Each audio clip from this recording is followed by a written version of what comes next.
Hello, and welcome to Spoken Poetry.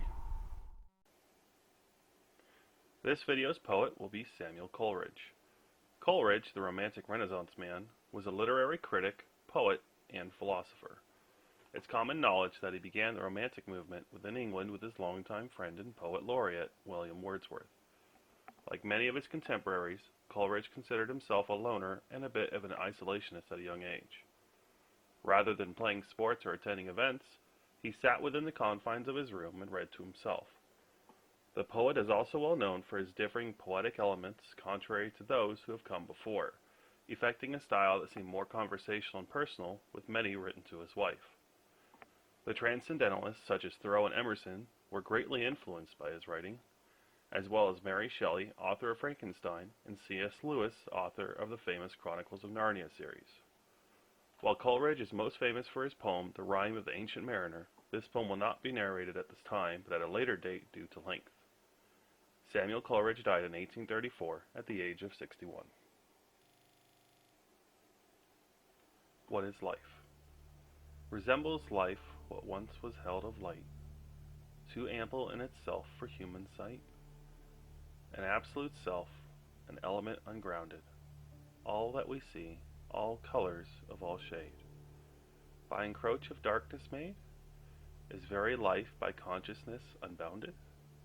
And all the thoughts, pains, joys of mortal breath, a warm embrace of wrestling life and death. The Aeolian Harp.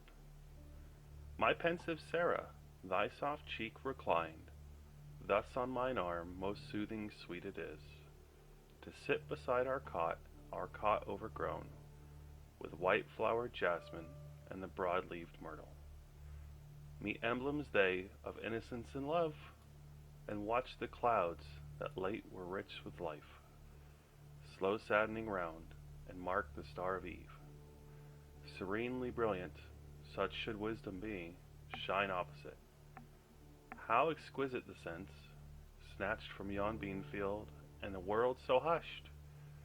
The stilly murmur of the distant sea tell us of silence, and that simplest lute, placed lengthwise in the clasping casement, hark! How by the desultory breeze caressed, like some coy maid half yielding to her lover, it pours such sweet upbraiding as must needs tempt to repeat the wrong, and now it strings. Boldly are swept the long cicacious notes, over delicious surges sink and rise, such a soft floating witchery of sound, as twilight elfins make when they at eve voyage on gentle gales from fairyland, where melodies round honey-dropping flowers, footless and wild like birds of paradise, nor pause nor perch, hovering on untamed wing. Oh, the one life within us and abroad, which meets all motion and becomes its soul, a light and sound, a sound-like power and light, rhythm in all thought, and joyance everywhere. Methinks it should have been impossible not to love all things in a world so filled, where the breeze warbles and the mute still air is music slumbering on her instrument. And thus, my love, as on the midway slope of yonder hill I stretch my limbs at noon, whilst through my half-closed eyelids I behold the sunbeams dance like diamonds on the main, and tranquil muse upon tranquillity. Full many a thought uncalled and undetained, and many idle flitting fantasies, traverse my indolent and passive brain, as wild and various as the random gales that swell and flutter on this subject lute. And what if all of animated nature be but organic harps diversely framed, that tremble into thought as over them sweeps plastic and vast one intellectual breeze, at once the soul of each and God of all. But thy more serious eye a mild reproof darts, O beloved woman, nor such thoughts dim and unhallowed dost thou not reject, and biddest me walk humbly with my God, meek daughter in the family of Christ. Well hast thou said, and holily dispraised, these shapings of the unregenerate mind bubbles that glitter as they rise and break.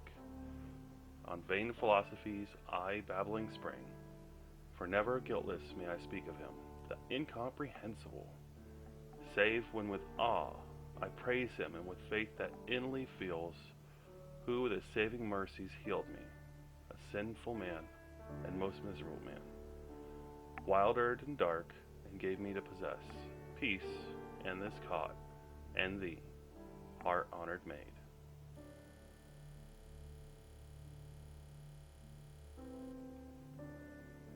Despair. I have experienced the worst the world can wreak on me, the worst that can make life indifferent yet disturb. With whispered discontent's dying prayer, I have beheld the whole of all, wherein my heart had any interest in this life. To be disrent and torn from off my hopes, that nothing now is left. Why then live on? That hostage which the world had in its keeping, given by me as a pledge that I would live.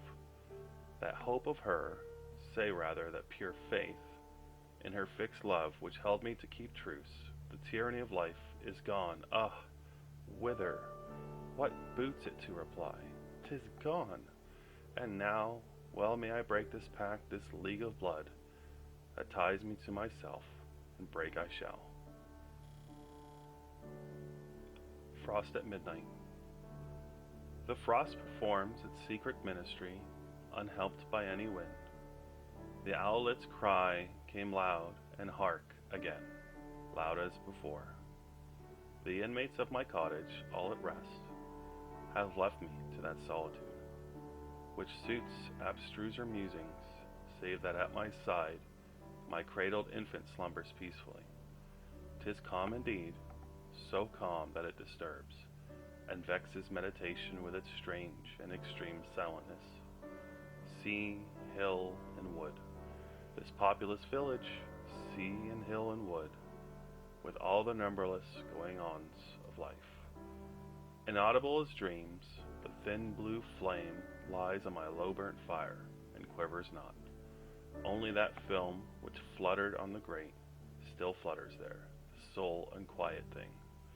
Methinks its motion in this hush of nature gives its dim sympathies with me who live, making it a companionable form, whose puny flaps and freaks the idling spirit by its own moods interprets, everywhere echo or mirror seeking of itself, and makes a toy of thought. But oh, how oft at school with most believing mind, presageful have I gazed upon the bars, to watch that fluttering stranger, and as oft with unclosed eyes, already had I dreamt of my sweet birthplace in the old church tower, whose bells, the poor man's only music, rang from morning to evening all the hot fair day, so sweetly that they stirred and haunted me with a wild pleasure falling on mine ear, most like articulate sounds of things to come. So gazed I, till the soothing things I dreamt lulled me to sleep, and sleep prolonged my dreams. And so I brooded all the following morn, awed by the stern preceptor's face, mine eye fixed with mock studying on my swimming book, save if the door half opened, and I snatched a hasty glance, and still my heart leaped up, for still I hoped to see the stranger's face, townsman or aunt or sister more beloved, my playmate when we were both were clothed alike. Dear babe, that sleepest cradled by my side, whose gentle breathings heard in this deep calm, fill up the interspersed vacancies and momentary pauses of the thought. My babe, so beautiful it thrills my heart with tender gladness, thus to look at thee, and think that thou shalt learn far other lore, and in far other scenes. For I was reared in the great city, pent mid cloisters dim, and saw not lovely but the sky and stars. But thou, my babe, shalt wander like a breeze, by lakes and sandy shores, beneath the crags of ancient mountain, and beneath the clouds, which image in their bulk both lakes and shores and mountain crags. So shalt thou see, and hear the lovely shapes and sounds intelligible of that eternal language which thy God utters, who from eternity doth teach himself in all, and all things in himself. Great universal teacher, he shall mold thy spirit, and by giving make it ask. Therefore all seasons shall be sweet to thee, whether the summer clothe the general earth with greenness, or the red breast sit and sing betwixt the tufts of snow on the bare branch of mossy apple tree, while the nigh thatch smokes in the sun thaw, whether the eavesdrops fall, heard only in the trances of the blast, or if the secret ministry frost shall hang them up in silent icicles, quietly shining to the quiet moon. The dungeon. And this place our forefathers made for man. This is the process of our love and wisdom. To each poor brother who offends against us, most innocent perhaps, and what if guilty? Is this the only cure? Merciful God, each poor and natural outlet shriveled up by ignorance and parching poverty, his energies roll back upon his heart, and stagnate and corrupt, till changed to poison. They break out on him like a loathsome plague spot. Then we call in our pampered mountebanks, and this is their best cure? Uncomforted and friendless solitude, groaning and tears and savage faces at the clanking hour, seen through the steam and vapors of his dungeon. By the lamp's dismal twilight, so he lies, circled with evil, till his very soul unmolds its essence, hopelessly deformed by sights of ever more deformity. With other ministrations thou, O nature, healest thy wandering and distempered child. Thou pourest on him thy soft influences, thy sunny hues, fair forms, and breathing sweets, thy melodies of woods and winds and waters, till he relent and can no more endure, to be a jarring and a dissonant thing, amid this general dance and minstrelsy, but, bursting into tears, wins back his way, his angry spirit healed and harmonized, by the benign touch of love and beauty. Kubla or Kublai Khan. In Xanadu did Kubla Khan a stately pleasure dome decree, where Alf, the sacred river, ran through caverns measureless to man, down to his sunless sea, so twice 5 miles of furtive ground, with walls and towers were gilded round, and there were gardens bright with sinuous rills, where blossomed many an incense-bearing tree, and here were forests ancient as the hills, enfolding sunny spots of greenery. But oh, that deep romantic chasm which slanted down the green hill athwart a Sidarn cover, a savage place, as holy and enchanted as ever beneath the waning moon was haunted by a woman wailing for her demon lover, and from this chasm, with ceaseless turmoil seething, as if this earth in fast thick pants were breathing, a mighty fountain momentarily was forced, amid whose swift half-intermittent burst, huge fragments vaulted like rebounding hail, or chaffy grain beneath the thresher's flail, and amid these dancing rocks at once and ever, it flung up momently the sacred river, 5 miles meandering with a mazy motion. Through wood and dale the sacred river ran, then reached the caverns measureless to man, and sank in tumult to a lifeless ocean. And amid this tumult, Kubla heard from far ancestral voices prophesying war. The shadow of the dome of pleasure floated midway on the waves, where was heard the mingled measure from the fountain and the caves. It was a miracle of rare device, a sunny pleasure dome with caves of ice. A damsel with a dulcimer, in a vision once I saw. It was an Abyssinian maid, and on her dulcimer she played, singing of Mount Abora. Could I revive within me her symphony and song, to such a deep delight 'twould win me, that with music loud and long, I would build that dome in air, that sunny dome, those caves of ice, and all who heard should see them there, and all should cry, Beware, beware. His flashing eyes, his floating hair, weave a circle round him thrice, and close your eyes with holy dread, for he on honey dew hath fed, and drunk the milk of paradise. The end. Hello, and welcome to Spoken Poetry. This video's poet will be Elizabeth Barrett Browning. Browning, long suffering from tuberculosis, was an English poet from the time of Queen Victoria. She was a strong advocate for the abolition of slavery and child labor, as well as women having a greater place in the working and poetic world. Miss Browning was prolific in her writing, although she only wrote for a few short years. While she was held in contention for Poet Laureate in her time, a remarkable feat, the blue blood ended up losing the position to Albert Lord Tennyson. Her admirers, from which you can find poetry of similar meter, were Edgar Allan Poe, Emily Dickinson, and others. Poe's The Raven borrows from Browning's Lady Geraldine's Courtship, a poem written in a prosaic manner. Elizabeth Barrett Browning died in 1861 at the age of 55. A Dead Rose. O rose, who dares to name thee, no longer roseate now, nor soft nor sweet, but pale and hard and dry as stubble wheat, kept 7 years in a drawer, thy titles shame thee. The breeze that used to blow thee between the hedgerow thorns and take away an odor up the lane to last all day, if breathing now unsweetened would forego thee. The sun that used to smite thee and mix his glory in thy gorgeous urn, till beam appeared to bloom and flower to burn, if shining now with not a hue would light thee. The dew that used to wet thee, and, white first, grow incarnadined, because it lay upon thee where the crimson was, if dropping now would darken where it met thee. The fly that lit upon thee, to stretch the tendrils of its tiny feet along thy leaves' pure edges after heat, if lighting now would coldly overrun thee.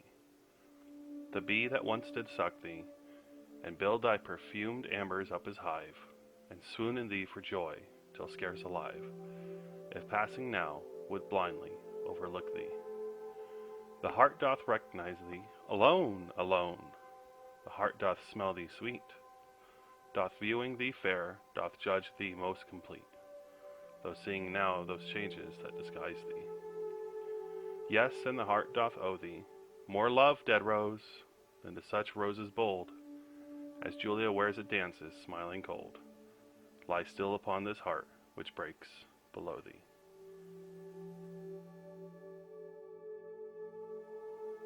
The best thing in the world. What's the best thing in the world? June rose, by May dew empearled. Sweet south wind that means no rain. Truth not cruel to a friend.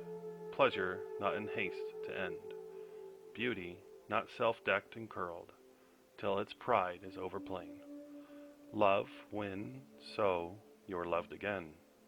What's the best thing in the world? Something out of it, I think. Adequacy. Now, by the verdure on thy thousand hills, beloved England, doth the earth appear, quite good enough for men to overbear the will of God in with rebellious wills, we cannot say the morning sun fulfills ingloriously its course, nor that the clear, strong stars without significance and sphere, our habitation. We, meantime, our ills, heap up against this good and lift a cry, against this workday world, this ill-spread feast, as if ourselves were better certainly than what we came to.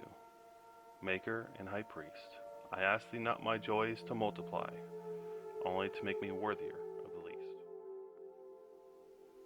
The Autumn.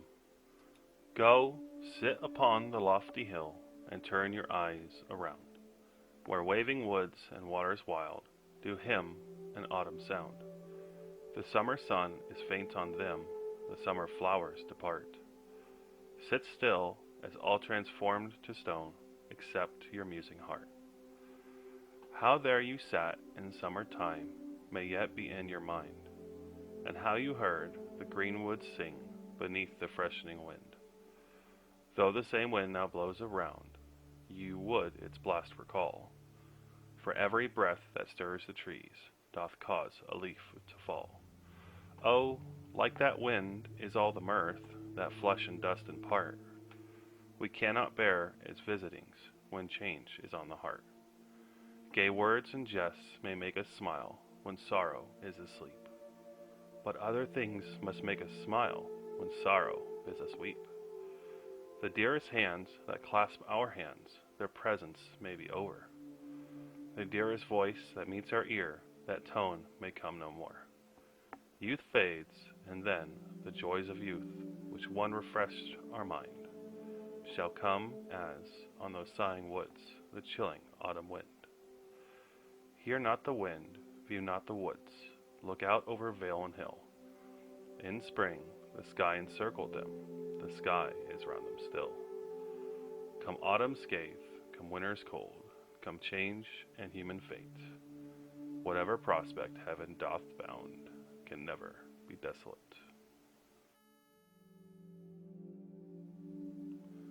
To George Sand, a recognition. True genius, but true woman, dost deny the woman's nature with a manly scorn, and break away the gods in armlets worn by weaker women in captivity? Ah, vain denial! That revolted cry is sobbed in by a woman's voice forlorn. Thy woman's hair, my sister, all unshorn, floats back disheveled strength in agony, disproving thy man's name. And while before the world thou burnest in a poet fire, we see thy woman heart beat evermore.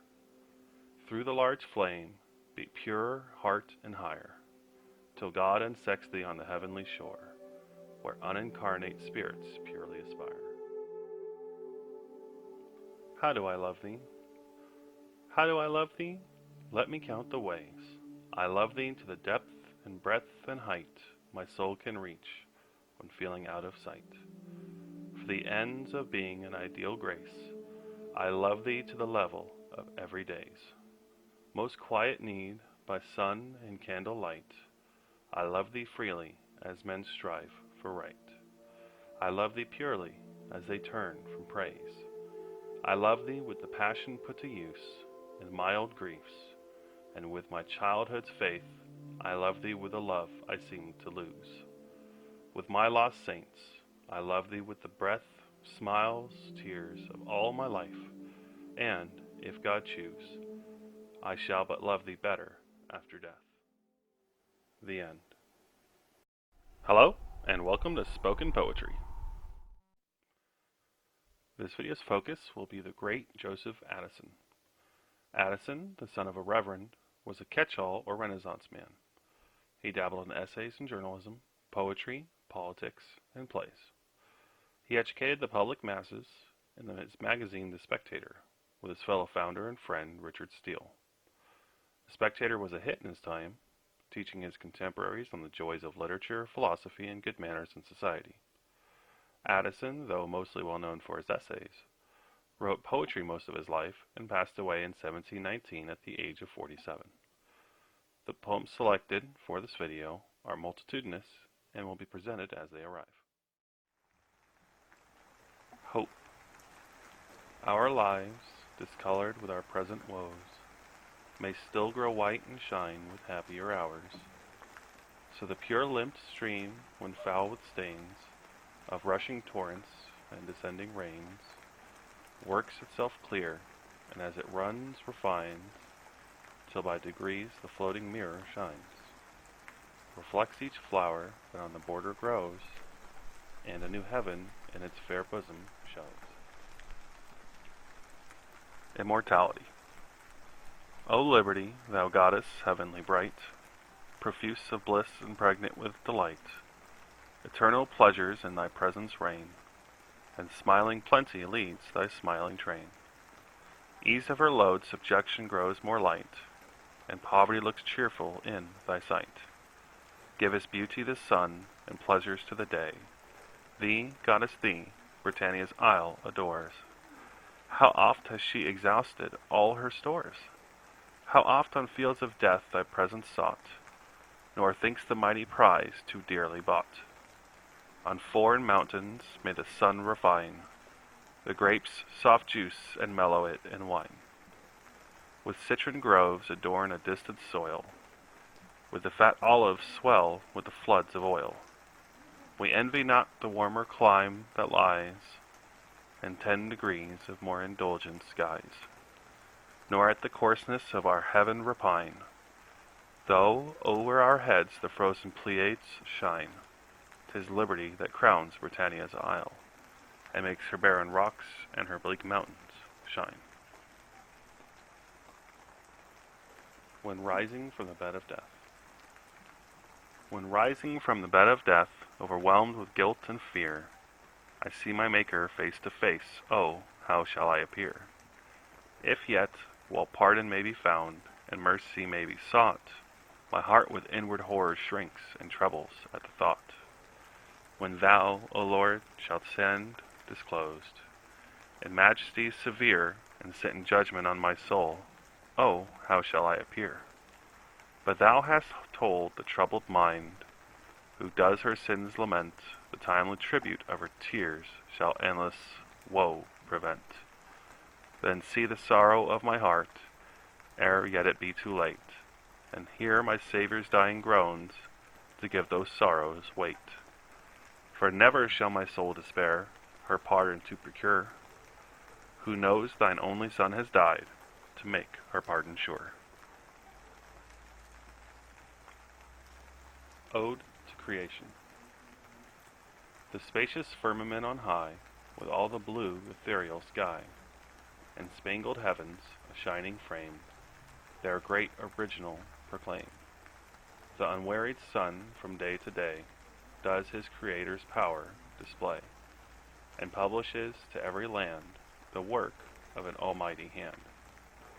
Soon as the evening shades prevail, the moon takes up the wondrous tale, and nightly to the listening earth repeats the story of her birth, whilst all the stars that round her burn, and all the planets in their turn, confirm the tidings as they rowl, and spread the truth from pole to pole. What though, in solemn silence all, move round the dark terrestrial ball? What thou, nor real voice nor sound, amid their radiant orbs be found? In reason's ear they all rejoice, and utter forth a glorious voice, forever singing as they shine, the hand that made us is divine. An account of the greatest English poets. Long had our dull forefathers slept supine, nor felt the raptures of the tuneful nine, till Chaucer first the merry bard arose, and many a story told in rhyme and prose. But age has rusted what the poet writ, worn out his language and obscured his wit. In vain he jests in his unpolished strain, and tries to make his readers laugh in vain. Old Spenser next, warmed with poetic rage, and ancient tales amused a barbarous rage.